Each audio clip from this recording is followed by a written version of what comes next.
요즘 새벽 기도 시간에 신명기의 말씀을 우리가 보고 있는데, 신명기는 모세라는 사람의 마지막 설교입니다. 모세가 생을 마무리하는데, 생을 마무리하면서 이스라엘 백성들에게 마지막으로 당부하는 유언과도 같은 간절한 말씀입니다. 모세는 두 가지를 말씀하는데요. 첫 번째가 너희가 하나님이 약속하신 땅으로 들어가면 하나님을 사랑해야 한다. 하나님을 사랑하되 마음을 다하고 뜻을 다하고 힘을 다하여 내가 사랑해야 한다. 두 번째는 너희가 하나님 말씀에 순종해야 한다. 하나님 말씀을 마음판에 새기고 자녀들에게 부지런히 가르치고 늘 말씀을 기억하고 또 기억하고 말씀대로 살아야 한다. 그러면 너희가 복을 받을 거다. 그렇게 당부합니다. 이런 모세가 당부한 이 두 가지는 하나님의 간절한 마음입니다. 하나님이 이 두 가지를 우리 가운데 간절히 원하시는 거죠. 이건 하나님이 우리를 강제하기 위해서 주신 것이 아닙니다. 우리를 사랑하셔서 우리를 복되게 하기 위하여 주신 겁니다. 여러분, 하나님을 사랑해야 합니다. 그리고 하나님 말씀에 순종해야 합니다. 그러면 복됩니다. 여러분, 아내가 좋으면 처갓집 말뚝 보고 어쩌란다, 그런 말이 있습니다. 아내가 좋으면 다 좋은 거예요. 하나님이 좋으면 모든 게 다 좋습니다. 하나님이 좋으니 하나님 말씀이 좋고 하나님의 뜻이 좋고 그런 거죠. 여러분, 하나님이 좋아야 합니다. 하나님이 좋아야 합니다. 그리고 하나님 많이 여러분 사랑하시고, 하나님 많이 사랑하세요. 그리고 하나님 사랑 많이 받으시고, 그 받은 사랑 가지고 사람들 많이 사랑하시고, 그렇게 일을 하세요. 그리고 하나님 말씀은 복입니다. 하나님 말씀이 좋아야 합니다. 그리고 말씀대로 살고자 해야 합니다. 그러면 복되다, 그 말이죠. 이 반대는 저주가 됩니다. 결론적으로는 저주가 됩니다. 오늘 우리가 읽은 말씀도 이런 이점을 보여주는데, 우리는 지금 노아의 홍수 사건을 같이 나누고 있습니다. 노아의 홍수 사건은 세상의 끝을 보여줍니다. 세상의 끝, 그리고 우리 인생의 끝, 결말을 보여주는 거죠. 이렇게 하면 세상이 멸망한다. 너희가 이렇게 하면 너희가 멸망한다. 반대로 너희가 이렇게 하면 산다. 그런 말씀이죠. 오늘 하나님 말씀 13절 우리 같이 한번 읽도록 하겠습니다. 13절 시작. 하나님이 노아에게 이르시되 모든 혈육이 있는 자의 포악함이 땅에 가득함으로 그 끝날이 내 앞에 이르렀으니 내가 그들을 땅과 함께 멸하리라. 아멘. 여러분, 노아와 그의 가족들을 제외하고 이 세상의 사람들이 하나님을 다 떠났습니다. 그랬더니 사람들이 포악해졌다, 그렇게 말하죠. 노아 때는 그 포악함이 땅에 가득했다고 합니다. 여기서 여러분, 포악했다는 말은 무법하다, 그런 말이죠. 법이 없다, 이런 말입니다. 사람들이 자기 마음대로 한다, 자기 마음대로 산다, 그 말이죠. 이런 그런 상태를 무정부 상태라고 하는데, 가장 큰 악이 뭐냐? 무정부 상태라고 하잖아요. 무정부 상태가 가장 큰 악이다. 그런 상태가 되면 인간이 온갖 폭력과 약탈 이런 것들이 난무하게 되는 겁니다. 사람들이 포악해지는 겁니다. 하나님을 떠난 최초의 인간이 가인인데, 이 가인의 근본은 살인자입니다. 살인자, 폭력성을 말하죠. 그래서 여러분, 그 사회의 타락의 정도를 우리가 측정하는 중요한 기준이 있는데, 그게 뭐냐 할 때 성적인 타락과 인간의 폭력성입니다. 죄를 범한 최초의 인간에게 나타난 것은 성의 왜곡이었죠. 그리고 하나님을 떠난 사람의 그 특징이 폭력인 겁니다. 여러분, 이게 많으면 끝이 온다, 그런 말이죠. 오늘 말씀에서도 그 끝날이 내 앞에 이르렀으니 그렇게 말씀하시잖아요. 세상에 여러분, 폭력이 가득하면 끝이 온 겁니다. 물리적인 폭력만이 아닙니다. 폭력은 여러분 다양한 방법으로 나타납니다. 생각으로 우리가 폭력하고, 말로 폭력하고, 글로 폭력하고, 물리적으로 폭력하고, 여러분, 현대인들이 얼마나 폭력적인지 모릅니다. 자기와 다르면 다 틀렸다고 하고 자기와 다르면 다 죽이려고 합니다. 사랑에 관심이 없습니다. 살리는 것에 관심이 없습니다. 오로지 자기들이 옳다는 것으로 세상을 판단하고 정죄하는 데만 관심이 있습니다. 심판자들이 가득한 세상. 지금 세상에 심판자들로 전부 가득해요. 그런 세상에서 살고 싶지가 않아요. 사랑이 많은 사람들과 살고 싶은 겁니다. 인간의 이 폭력성은 그 근본이 하나님께 대한 저항에서 나옵니다. 사람은 하나님의 뜻대로 되어야 합니다. 하나님을 사랑해야 합니다. 그리고 사람을 사랑해야 합니다. 하나님 말씀대로 살아야 합니다. 그런데 하나님을 떠나니 자기가 하나님 행세를 합니다. 자기가 자기 인생의 주인이에요. 너가 너의 인생의 주체다.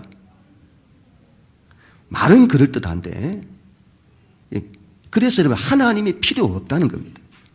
너가 주체인데 너가 주인이잖아. 그리고 인간이 모든 걸 할 수 있다. 그렇게 말하죠. 말은 그럴듯한데 그래서 하나님 의지할 필요가 없다는 겁니다. 그리고는 만들어내는 것이 온갖 인간의 욕망입니다. 이기성이죠. 온갖 폭력성입니다. 지금 세상을 보세요. 하나님께 대한 저항이 얼마나 큰지 모릅니다. 하나님을 저항해요. 하나님이 창조하신 세계와 질서를 다 파괴하고 해체하려고 합니다. 이 세상에서 여러분 자기 마음대로 살고자 하는 사람들의 가장 큰 적은 하나님입니다. 하나님이 이기고 하나님 말씀입니다. 그래서 그걸 어떻게 해서라도 파괴하려고 합니다. 해체하려고 합니다.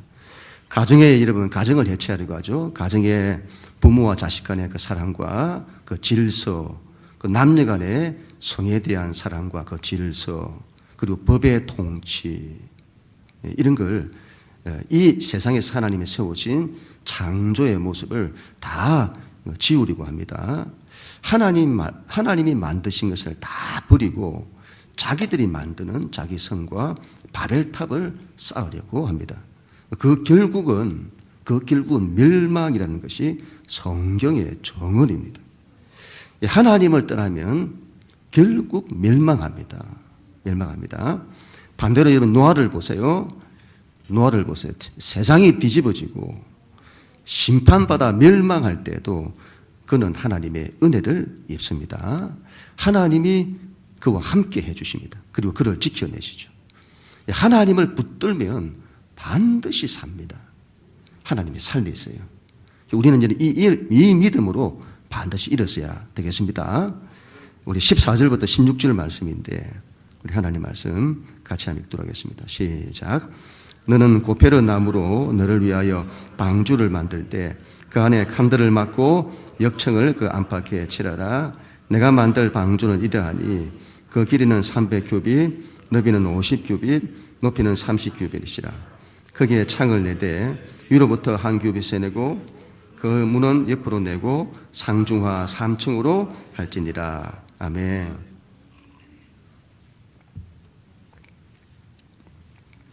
이런 세상이 멸망하는 상황에서 하나님은 노아에게 방주를 만들게 하십니다. 방주를 만드는데 뭘로 만드냐 할 때 고페르 나무를 가지고 만듭니다. 이 고페르 나무가 뭔지를 잘 우리가 알지를 못해요. 잣나무라고도 성경이 번역을 합니다만은 정확치는 않습니다. 그래서 여러분 그냥 히브리어 발음 그대로 고페르 나무라 그렇게 합니다. 재미있는 것은 여러분 뒤에 나오는 역청이라고 하는 이 단어, 역청이라고 하는 이 히브리 단어가 코페르입니다. 코페르. 발음이 비슷하죠. 고페르, 그리고 코페르, 그리고 역청을 칠하다에서 칠하다가 코페르와 이제 자음이 똑같습니다. 읽을 때는 카파르라고 하는데 같은 자음을 써요.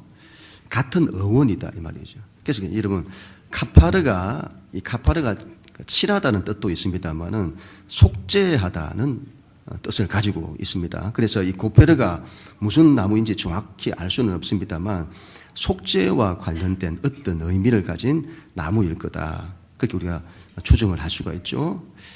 그 나무가 아마 이 썩는 걸 방지하는,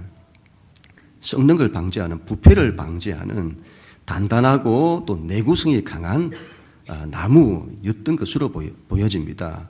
지중해의 이런 바람을 잘 견디고, 지중해의 비바람을 잘 견디고 자란 그 나무인 듯합니다. 그래서 잘 썩지 않고 내구성이 좋은 거죠. 그래서 배를 만들 때 쓰기 좋은 그 나무라고 합니다. 그래서 방주를 고페르 나무로 만들게 하신 듯합니다.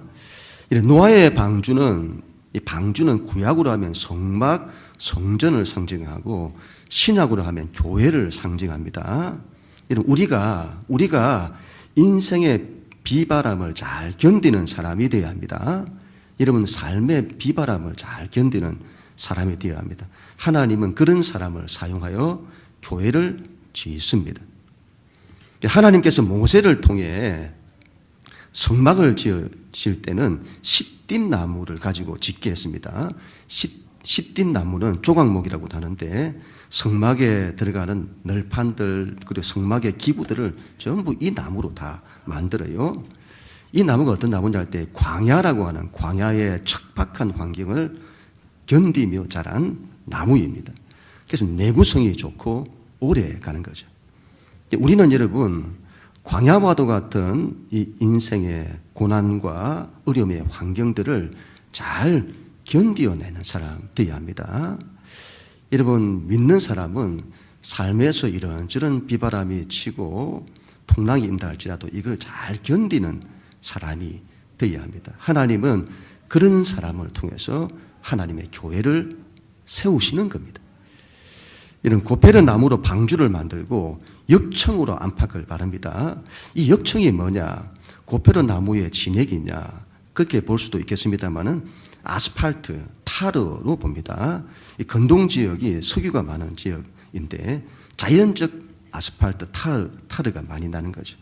고대 사회에서 방수제, 접착제, 방부제로 널리 사용이 되었다고 합니다. 어떤 분이 이 역청의 역할을 이렇게 말했는데 일리가 있어 보입니다. 제가 좀 인용을 하도록 하겠습니다. 이 역청의 가장 큰 역할은 방수라는 거죠. 방수. 비가 온 뒤에 도로를 보면요, 아스팔트 도로는 금방 마릅니다. 그런데 흙이나 일반 시멘트로 만든 도로는 그렇지 않습니다. 몇 시간이 지나기도 하고 며칠이 걸리기도 합니다. 그 이유는 다른 게 아니죠. 이 아스팔트 도로가 빨리 마르는 것은 방수 때문인 겁니다. 방주의 여러분, 그와 같은 역청, 방수의 역할을 하는 역청을 바른 겁니다. 물이 스며들지 못하게 하는 거죠. 여러분, 고대 히브리인들에게 이 물이라고 하는 것은 심판과 죽음을 상징합니다. 물 홍수를 통해서 다 죽잖아요. 심판과 죽음을 상징하는데 그 물이 배 안에 스며든다는 것은 심판과 죽음이 새어 들어오는 것을 말하는 거죠. 그걸 역청이 방지하는 겁니다. 방수로 막아내는 거죠. 모세가 태어났을 때 그 아기를 죽을 상황이 되었잖아요. 그때 그 아기를 갈대 상자에 태워 나일강 물 위에 떠나보냅니다. 이 사건은 노아의 방주 사건과 똑같습니다. 모세는 이스라엘 민족을 대표합니다. 하나님께서 모세를 살린다는 것은 하나님께서 당신의 백성을 어떻게 구원하냐, 이걸 보여주는 거죠. 먼저 갈대 상자를 만듭니다. 갈대 상자. 그래서 이 상자를 테바라고 합니다. 테바. 방주를 테바라고 합니다. 테바. 갈대 상자도 테바, 방주도 똑같은 단어 테바죠. 그리고 그 갈대 상자에 역청과 나무 진을 바릅니다. 물이 스며들지 못하게 하는 겁니다. 물은 심판과 죽음을 상징한다고 했잖아요. 거기에서부터 모세를 보호하기 위해 역청을 바르는 겁니다. 그리고 물 위에 띄워 보내는 거죠. 그래서 역청을 받았다는 것은 죄의 심판과 죽음으로부터 보호하는, 속죄의 의미를 가지고 있는 겁니다. 모세가 여러분 출애굽할 때 애굽에 10가지 심판이 내립니다. 이 세상이라고 하는 애굽에 죄와 죄에 대한 심판과 죽음이 내리는 겁니다. 그때 이스라엘 백성에게는 이렇게 말하죠. 어린 양을 잡아 그 피를 문설주와 인방에 바르라. 역청을 바르듯이 그 피를 문설주와 인방에 바르라. 그러면 죽음의 심판이 넘어간다.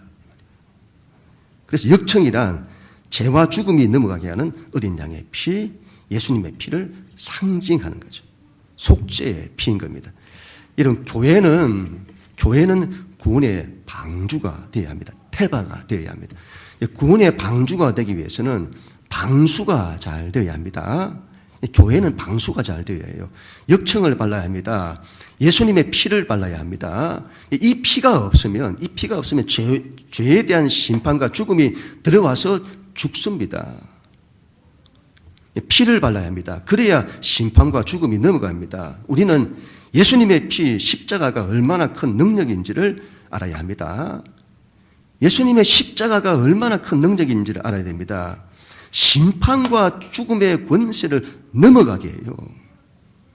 그래서 여러분 교회는 십자가 복음으로 세워져야 합니다. 오늘날 교회가 구원의 방주 역할을 하지 못하는 것은 방수가 안 되기 때문입니다. 방수가. 예수님의 피를 바르지 않기 때문입니다. 우리에게 예수님의 피가 없어요. 예수의 피가 없어요. 내 안에 내가 하나님을 믿는데 십자가가 없다니까요. 그러면 죽습니다. 죽어요. 이게 없으면 아무것도 아닙니다. 교회에 이러면 이게 없으면 아무것도 없습니다. 아닙니다. 교회는 예수님의 십자가 복음 위에 세워져야 합니다. 십자가 복음이 없으면 교회는 구원의 방주가 아닙니다. 아무리 화려해도 아무리 잘 지어도 심판과 죽음의 물이 새어 들어와서 오래 못 가요. 다 넘어진다 이 말이죠. 구원의 방주가 못 되는 겁니다. 이 역청의 두 번째 역할은 접착성입니다. 접착성. 역청을 바르면 나무들이 서로 더 견고히 연결되는 거죠. 교회는 서로 접착력이 강해야 합니다. 이게 좋아야 합니다. 십자가 사랑으로 서로 연결되어야 합니다. 한 마음 한 뜻으로 하나를 이루어야 합니다.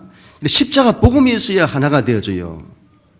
이 십자가 복음의 사랑이 있어야 서로 하나가 되죠. 그래야 교회가 더 견고하게 되어지는 겁니다. 역청의 세 번째 역할은 부패하지 않게 하는 역할입니다. 역청을 안팎으로 바르게 하잖아요. 밖에만 바르면 될 것 같은데 안에도 바르게 하는 겁니다. 밖에서 들어오는 것이 못 들어오게 해야 하고 안에서도 들어온 것이 만들어지지 않도록 해야 하는 겁니다. 교회는 안으로도 부패하지 않아야 합니다. 그래야 밖에서 들어오는 온갖 들어오는 것을 이겨낼 수 있습니다. 교회는 여러분 예수님의 피, 십자가 사랑이 가득해야 합니다. 그래야 이런 방수가 잘 되고 방수가 잘 돼야죠. 그리고 견고하죠. 사랑으로 하나를 다 이루어 견고하고 그리고 부패하지 않고 그리고는 모든 걸 다 이기는 겁니다. 그래야 되겠습니다. 또한 이런 방주를 만들 때에 창을 만드는데 위로 내라고 하잖아요. 위로 한 규빗의 창을 내라고 합니다. 방주에 있는 사람은 하늘만 바라보아야 합니다. 방주는 여러분 동력선이 아닙니다. 태바라, 태바. 그냥 상자예요. 이 상자의 운명은 하나님께 달려있는 겁니다. 방주는 여러분 하늘로부터 내리는 빛으로만 밝혀집니다. 교회도 그래야 된다 이 말이죠. 교회는 여러분 하늘만 바라봐야 합니다. 교회가 그렇다는 이 말은 우리가 그렇다. 우리가 교회잖아요. 우리가 그래야 한다. 하늘만 바라봐야 된다. 하나님만 바라보고 하나님만 의지해야 합니다. 그리고 하나님으로부터 오는 빛, 사랑, 은혜, 복된 것들 이런 것들을 사모해야 하는 것이죠. 그리고 문을 내는데 문은 옆으로 내라고 하잖아요. 구원의 문입니다. 사람들이 들어오는 문이죠. 교회는 구원의 문을 만들어야 합니다. 문이 없으면 안 돼요. 구원의 문이 있어야죠. 누구든지 들어올 수 있도록 해야 합니다. 구원의 문을 높은 곳에 만들어서 들어오지 못하도록 만들면 안 되는 거죠. 교회 구원이라고 하는 것은 누구든지 하나님의 은혜를 받을 수 있도록 교회는 문을 열어서 누구든지 들어올 수 있도록 그렇게 해야 되는 것이죠. 교회는 여러분 깨끗한 사람들, 올바른 사람들만 들어오는 것이 아닙니다. 교회는 죄인을 위해서 필요한 것이고 누구든지 들어올 수 있는 것이, 하나님은 누구든지 들어오고자 하는 자는 다 받아주시는, 그게 교회인 겁니다. 하나님의 품 안이죠. 또한 방주를 이루면 상중하 3층으로 만듭니다. 히브리인들은 하늘을 단수로 이해하지 않고 하늘들 복수로 이해를 했습니다. 바울이 셋째 하늘에 갔다 왔다고 하잖아요. 하나님이 계신 곳을 말합니다. 하늘을 세 개로 보았죠. 그래서 삼층천이라고 합니다. 성전을 만들 때 삼층천으로 만듭니다. 성전 뜰이 첫 번째 하늘이고, 그리고 성소가 두 번째 하늘이고, 지성소가 하나님이 계신 곳 세 번째 하늘인 겁니다. 방주는 하늘의 모형을 그대로 본따서 만든 겁니다. 성막도 그렇죠. 하늘의 모양을 그대로 본따서 만든 겁니다. 교회도 그래야 합니다. 하늘의 모습을 그대로 본따서 만들어야 합니다. 교회는 여러분 세상의 구조와는 전혀 달라야 합니다. 세상의 방식으로 교회를 이렇게 하려고 해서는 안 된다 이 말이죠. 교회는 하나님이 계신 곳이어야 합니다. 그래 하나님이 통치하시는. 그래서 우리가 하나님을 찾고 구하고 하나님을 만나러 하나님 더 가까이 나아가는 하늘의 모습이어야 한다. 그런 말씀인 겁니다. 우리 마지막으로 18절 말씀인데 우리 같이 한번 읽도록 하겠습니다. 18절 시작. 그러나 너와는 내가 내 언약을 세우리니 너는 내 아들들과 내 아내와 내 며느리들과 함께 그 방주로 들어가고. 아멘. 하나님은 노아에게 방주를 만들게 하시고 그의 가족들로 하여금 노아와 함께 방주에 들어가라고 하십니다. 방주에 들어가라. 하나님께서 방주를 만들라고 하신 그 이유는 노아와 그의 가족을 구원하기 위해서입니다. 그리고 그들을 통해 새로운 세상을 다시 출발하기 위해서입니다. 그래서 언약을 주시잖아요. 이게 끝이 아니고 장차 새로운 세상이 시작이 될 건데 내가 이렇게 할 거다. 그래서 언약을 주시는 겁니다. 방주를 만들라고 하신 유일한 목적은 오로지 구원을 위해서입니다. 방주는 여러분 구원의 방주여야 합니다. 구원의 방주. 교회도 마찬가지죠. 교회의 목적은 구원입니다. 교회의 꿈과 비전이 뭐냐? 이건 구원입니다. 이건 틀림이 없습니다. 교회는 오로지 구원을 위해서 존재하는 겁니다. 노아의 가족들이 노아에게 속하여 구원을 받는 것처럼 우리는 예수님께 속하여 구원을 받아야 합니다. 여러분, 예수님께 속하여 구원의 방주로 들어가야 합니다. 구원을 받아야 된다 이 말이죠. 또한 다른 사람들로 하여금 예수님께 속하여 구원을 받을 수 있도록 해야 합니다. 그들을 이끌어 구원의 방주로 인도해야 된다. 그 말이죠. 우리의 소원은요, 우리의 소원은 무엇일까요? 통일. 우리의 소원은 구원입니다. 구원. 꿈에도 소원은요, 구원입니다. 구원입니다. 노아에게 속하지 못한 모든 이들이 심판과 죽음을 당했습니다. 예수님께 속하지 않은 모든 이들이 심판과 죽음을 당하게 될 겁니다. 하나님의 간절한 소원은요, 구원이죠. 우리 모두를 살리는 것입니다. 우리는 하나님의 이 간절한 마음을 가지고 있어야 합니다. 하나님은 결국 우리의 죄악 때문에 심판하실 수밖에 없지만 하나님은 모든 이들이 다 살기를 원하시는 하나님이신 겁니다. 우리에게는 이 마음이 있어야 합니다. 사람을 바라볼 때 여러분 심판하지 마세요. 죽이지 마시고 어떻게 해서라도 사랑에 대해서는 살려내려고 해야 됩니다. 구원입니다. 구원. 이게 내가 사는 이유인 거죠. 교회가 사는 이유이고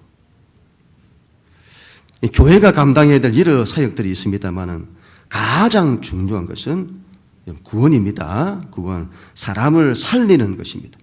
믿지 않는 가족들을 구원하려고 해야 합니다.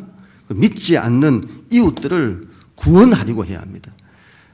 하나님의 마음이 임해야 합니다. 그래야 내가 어떻게 해서라도 살려야 되겠다 이 마음이 있어요. 근데 이게 없으니 아이고 내가 되면 되겠지. 아이고 이게 사람 힘으로 되나? 지 인생 지가 알아서 하겠지. 하나님의 마음이 없으면 이렇게 돼요, 여러분. 하나님의 마음이 와야 됩니다. 우리를 어떻게 해서라도 살리고자 하는 이 마음이 있어야 가족들의 구원을, 믿지 않는 사람들의 구원을 위해서 내가 기도하고 애쓰고 이게 된다 이 말이에요. 이 마음이 없으면 안 됩니다. 작동이 안 돼요. 사람을 구원하려고 해야 됩니다. 구원의 방주로 내가 들어가야 되고 다른 사람들도 들어오게 해야 된다 이 말이죠. 특별히 이번 수요일부터 여러분 사순절이 시작이 되어지는데, 그리고 전 교인 사순절 40일 작정 기도를 합니다. 여러분 한 분도 빠짐없이 다 참여하십시다. 교회가 여러분, 우리 교회가 구원의 방주가 될 수 있도록 여러분 기도했으면 좋겠습니다. 그리고 교회가 십자가 복음으로 세워져야 되겠습니다. 예수님의 피가 있어야 합니다. 예수님의 십자가 사랑이 있어야 합니다. 희생적 사랑입니다. 우리를 위해서 당신의 모든 걸 버리는 그 사랑이잖아요. 이거 없으면 사람을 살릴 수가 없어요. 여러분 하나님을 전심으로 사랑해야 합니다. 그리고 그 사랑 가지고 사람을 사랑해야 합니다. 그 사랑은 희생적 사랑입니다. 우리가 서로 사랑하고 서로 위해주고 서로 존중하고 내가 더 낮아져 다른 사람을 섬기고 희생하는, 여러분 자기를 희생하는 이 사랑만이 사람을 살리는 겁니다. 중보기도가 왜 중요하죠? 그 기도는 희생인 겁니다. 자기를 버리잖아요. 내가 희생하잖아요. 그래서 다른 일을 위해서 내가 희생하는 겁니다. 자기 자신을 위한 기도는 그런 걸 희생적 기도라 하지 않습니다. 그런데 다른 일을 위한 기도, 중보기도는 희생적 기도죠. 그래서 하나님이 그 기도를 기쁘게 받으시는 겁니다. 희생적 사랑입니다. 어떻게 해서라도 안 믿는 가족들, 이웃들을 살리려고 해야 합니다. 여러분 구원이 우리의 사명입니다. 자기를 살리세요. 자기 살리고 다른 이들 살리고 우리 가정 살리고 교회 살리고 민족과 열방 살리고 그런 우리 모두가 다 될 수 있기를 주님 이름으로 간절히 축원합니다.